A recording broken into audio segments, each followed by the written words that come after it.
Hi guys and welcome back to OTR Reviews, and today we're launching a new part of the channel called The Build, where we go to see owners, they're building their car, see what they've done and what they've still got planned. Today we're out in Langham at GBH Motorsport to see a very, very special car, as we're starting with an actual race car. This car we're going to see today was built by Rob and Zach Parker for the British Drift Championship. And here it is, the BMW E36 drift car, and standing next to it is proud owner and driver Zach Parker. Hi Zach. You want to tell us a little bit about yourself? Yeah, basically I started getting into motorsport when I was a bit younger, done go-karting.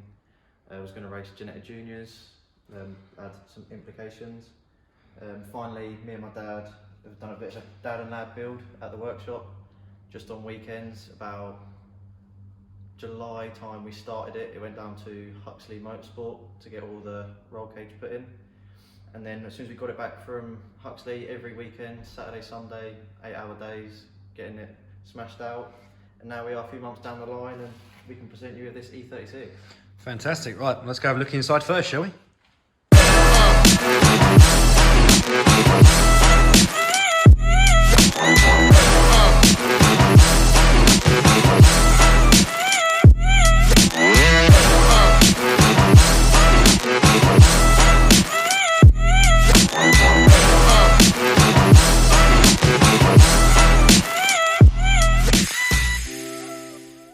Right, now here we are inside of the BMW with Zach, and I think we've got a couple of questions to ask him. So, Zach, what inspired you to go out and actually build a drift car? Many things, basically. COVID-19 helped massively because it provided us with the time to actually build the car, because obviously while no one was at work, at GBH Motorsport, they had a lot of time to help build and prep the car. So I think without COVID, we definitely wouldn't be able to build the car. So COVID is a bad thing, but I'm taking it as a positive that it's actually helped me do what I wanted to do. So quite literally a case of making the best of a bad situation. Exactly that.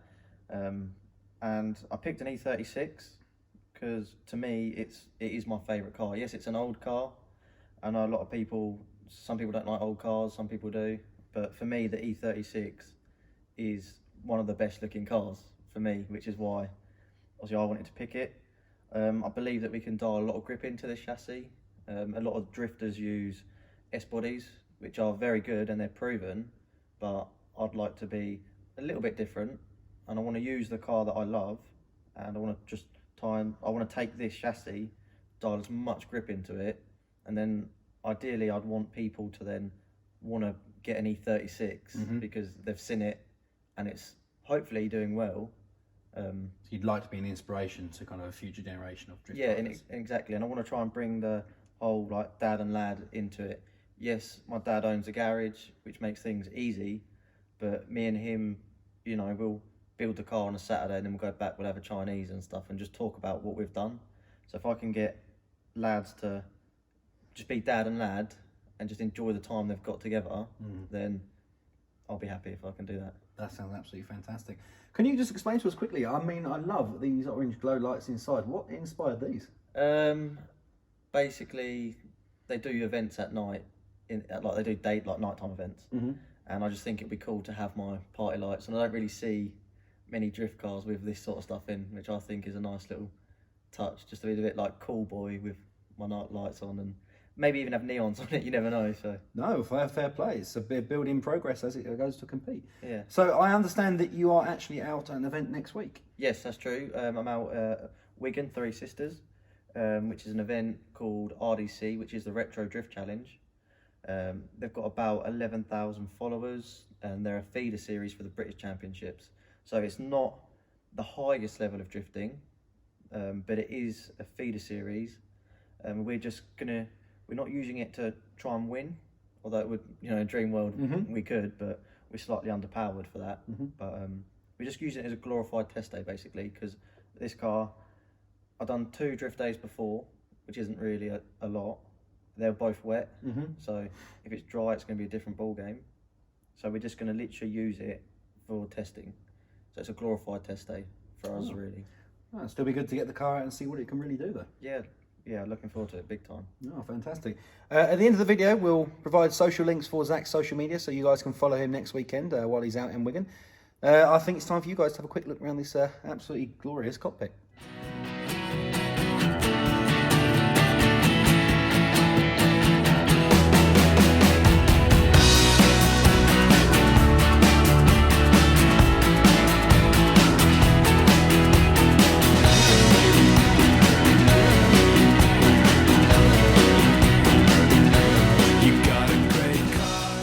Now we've had a quick look round, Zach, shall we get her started up and see what she sounds like? Yes, of course.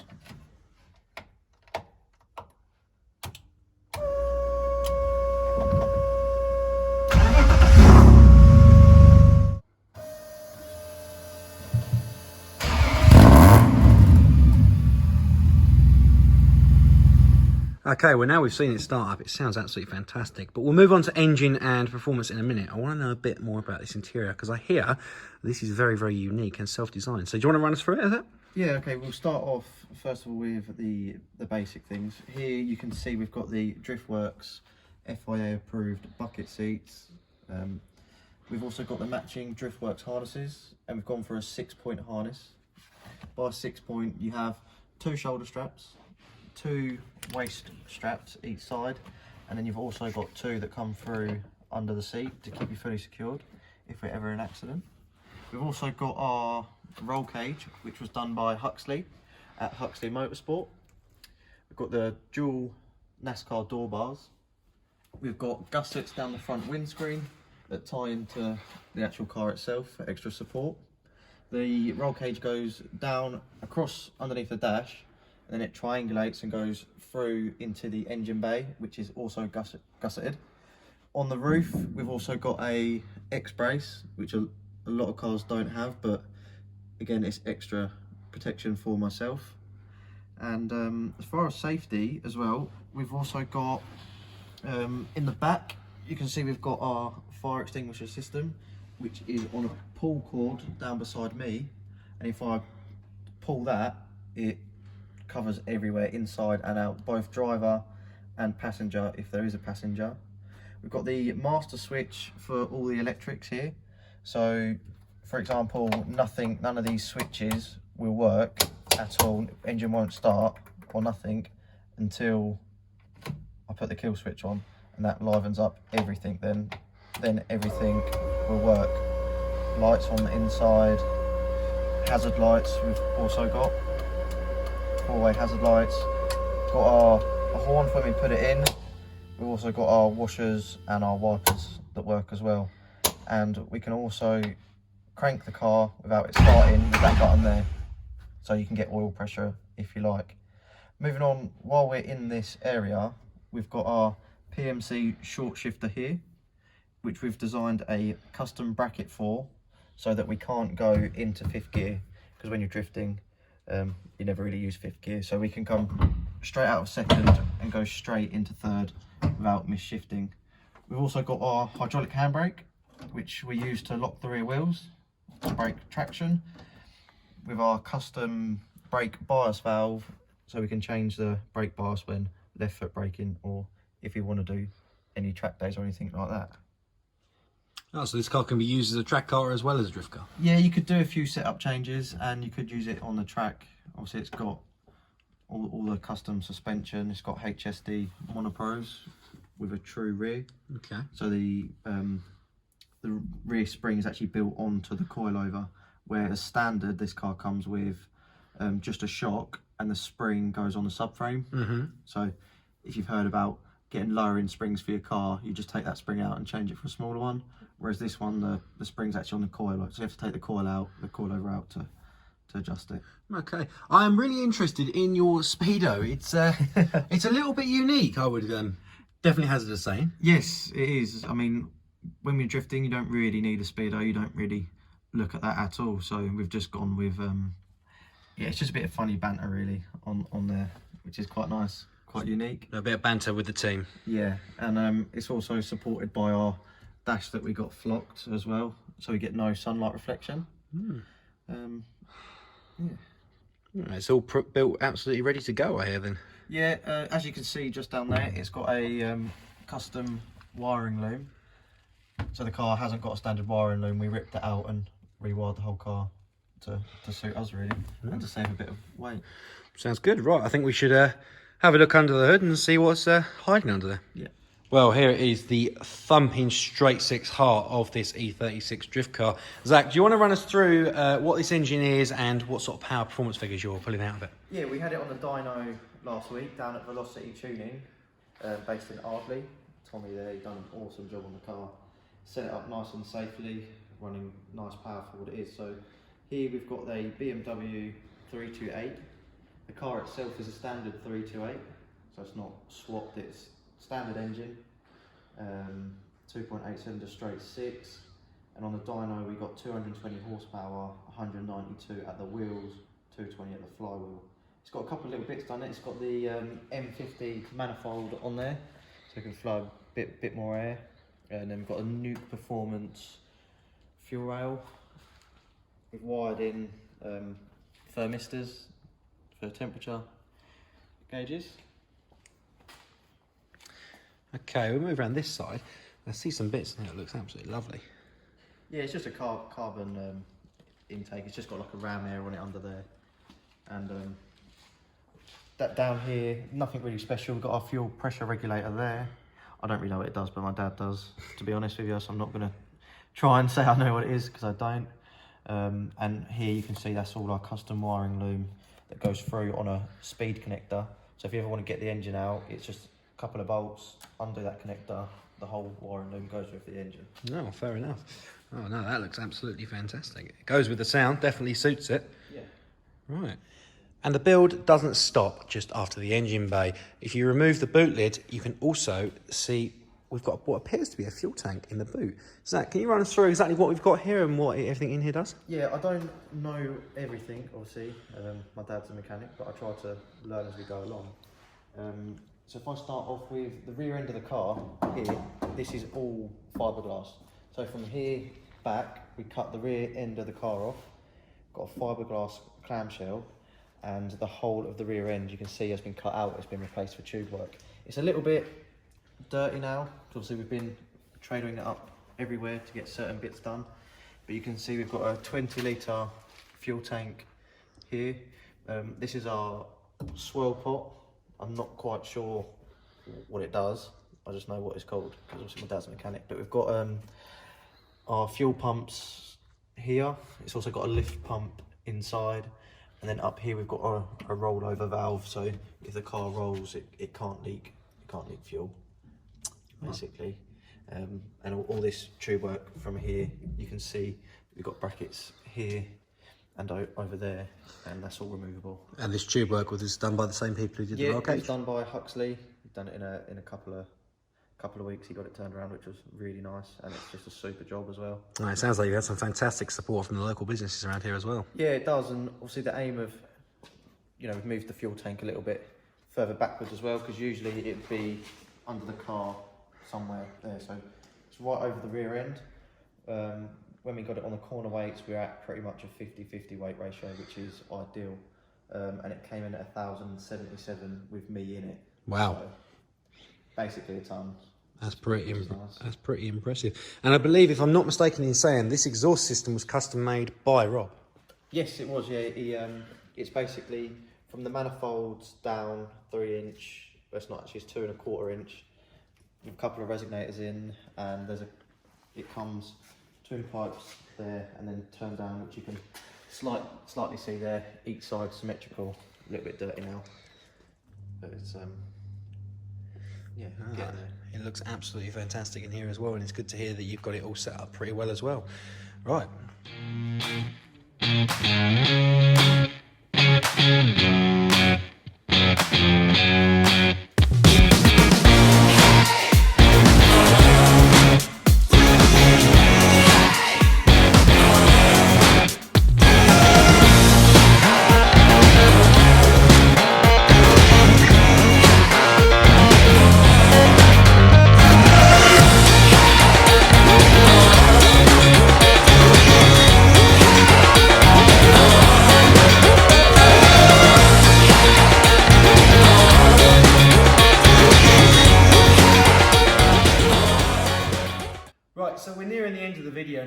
still have got a couple of questions to ask Zach. So, Zach, this car, can you run us through roughly how much this project has cost you from start to finish? Yeah, so I think we're up to about 13,500 building this car. It started off, I had a coupe before this, which I'd done a drift day in, and we was gonna build that car, but unfortunately when it got to get the cage, it was too rusty. Okay. So the car was up in the Midlands. Obviously we're 5 hours away from there, so the car was up there, and the guy, Huxley Muchwat said, look, I don't want to put my work into this car because it's too rusty basically. He's like, find me another shell to put the cage in. So that night, hunting the internet, found a shell, paid £1,000 for that, just the bare shell, nothing, no engine, nothing like that. So £1,000 for the bare shell, which isn't a huge amount. You then go and put £3,500 into just a roll cage before anything, and the tube work, which is reasonably priced, he sorted us out lovely. It's just nice to have a bit of help from him, really. Okay. But yeah, I've spent about 13,500 on it, and we've still got so much more money to throw at it because we'd have to eventually maybe go bigger engine and look at spending maybe another 15 grand. I mean, on that. Talking generally, 13 grand to build a fully working drift car ready to go isn't awful. No, It's not cheap, but it's not awful at all. No. So with this car, have you got anything in mind that you'd like to do with it further to make it kind of, I don't know, more powerful, better for the drift world? Yeah, so my goal is to try and get as far as I can underpowered, because then I think that's going to make me really drive the car. I'm going to have to really drive it, which is a goal. And then if I want to be really good. So if I am good, then we might look at putting more power into it. Trying to aim for the high 500, 600 mark, horsepower wise. We'll then go up to bigger tyres, because at the minute we're running 225 width tyres, with just road tyres. Yeah. We're running Uniroyal Rain Sport 5s, which they're quite expensive. Like road brand, if you used to put them on your car, you'd probably pay £68 a tyre. Wow. And we went and bought 6 of them. So I got 2 on the car and got 6 more spare for the drift day. They're ready to go. Ready to go. Yeah, So okay. you're looking at £400 just for your tyres that you're going to spunk on your drift day. And then obviously we'll travel up there on the Friday, stay overnight, compete on the Saturday, have a laugh. And Well, we're definitely looking forward to seeing what it can do out and trying and getting some videos on your social as well. So last question, just to wrap up today's video and our first episode of the build. What is your long-term goal within the drifting world? so my long-term goal, I don't know how long it'll take me to get there, but ideally I want to try and get to the pro class in the British Drift Championship. Okay. And ideally I'd like to go over and compete in Ireland, because I personally believe that the driving standards over there are a lot higher than they are over here. And I've got some friends out there as well. It'd be nice to meet up with them. I've known them for a long time. Okay. I know they live out there, so main aim is to get to the British Drift Championship. Wow. I've also got some pictures of like the process of the cars, so we can throw them in the video now if you like. And that is because basically we had to sand the whole car down, all inside, and move all the sand in, just everything we've done here as well, which is quite nice. I've been able to do it here because, like, for yourself, if you wanted to do it, you'd then have to pay a garage labour to do it. So if you think if we've put 600 man hours into that, Yeah. A standard garage hourly rate is say £50 an hour. Of course, You you then have to do do a fortune. 600 by £50 an hour to build your car. That's why these race cars cost hundreds of thousands. Yeah. Which is quite lucky that I've got a place like this with my dad that's committed. My dad's probably more committed to it than I am, to be fair to him. And I must say, do you know what? You've both done an absolutely wonderful job. The car looks fantastic. It sounds absolutely evil, and I think everybody here is going to enjoy watching it on track. So yeah, hopefully we can do another video maybe with you at the track, in passenger rides and stuff like that. And if any of you guys obviously want to come along when COVID's done, more than happy to set up a day. In the previous video you saw Jamie's car. Your car will be there. If you've got any fans that want to kind of look around your car, both our cars there, and they can come along and meet us really. sounds a plan to me. I think that's something we might have to look at and it's definitely a project that I'd like to come back and see in 6 months to a year, see where we're at and what changes have been made, and obviously how you're doing. I think people watching this would like to know how far you're going as well. So I think, I think from there. Anyway, so thanks for joining us today on OTR Reviews and our new series, The Build. If you've liked this video, hit the like button, subscribe to the channel if you want to see more content like this, because we have got a few more drivers and a few more road cars out there ready to go. We've just got to set up some filming dates with them. If you check in the description bar below, we'll post Zach his social media channels, so that'll be his Instagram, and I believe you've got a YouTube channel with drifting as well. Yep. As well as his partnerships, and we can follow him next weekend at Wigan. So thanks for joining us, and we'll see you again soon. Bye bye.